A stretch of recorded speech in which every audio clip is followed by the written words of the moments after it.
कहानी किसान और गौरैया। एक समय की बात है। एक शांत गांव में राम नाम का एक मेहनती किसान रहता था। वह अपने दिन खेतों की देखभाल करने, फसलें बोने और अपनी जमीन की देखभाल करने में बिताता था।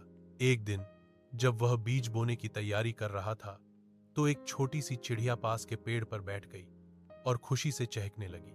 जैसे ही राम ने खेत में बीज बिखेरे, उसने देखा कि चिड़िया जमीन पर फुदक रही है और दाने चुग रही है। हट जा छोटी चिड़िया, मेरे बीज मत खा, राम ने हाथ हिलाते हुए कहा। चिड़िया फड़फड़ा कर उड़ गई, लेकिन जैसे ही किसान ने पीठ फेरी, वह वापस आ गई। परेशान होकर राम ने सोचा, यह चिड़िया मेरी फसल बर्बाद कर देगी, मैं इसे पकड़ने के लिए एक जाल लगाऊंगा।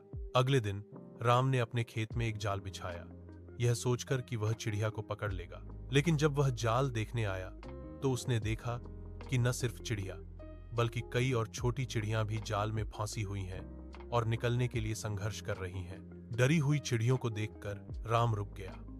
उसे एहसास हुआ कि उसके काम कितने क्रूर थे। ये सभी चिड़ियां बस जिंदा रहने की कोशिश कर रही हैं, उसने सोचा। उसके दिल में पछतावा भर गया और उसने चिड़िया समेत हर चिड़िया को ध्यान से आजाद कर दिया। उसे हैरानी हुई कि चिड़िया तुरंत नहीं उड़ी। इसके बजाय वह खुशी से चहकी और उड़कर उसके कंधे पर बैठ गई।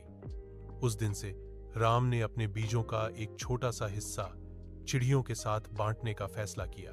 महीनों बाद जब फसल काटने का मौसम आया, तो राम के खेत स्वस्थ फसलों से भरे हुए थे।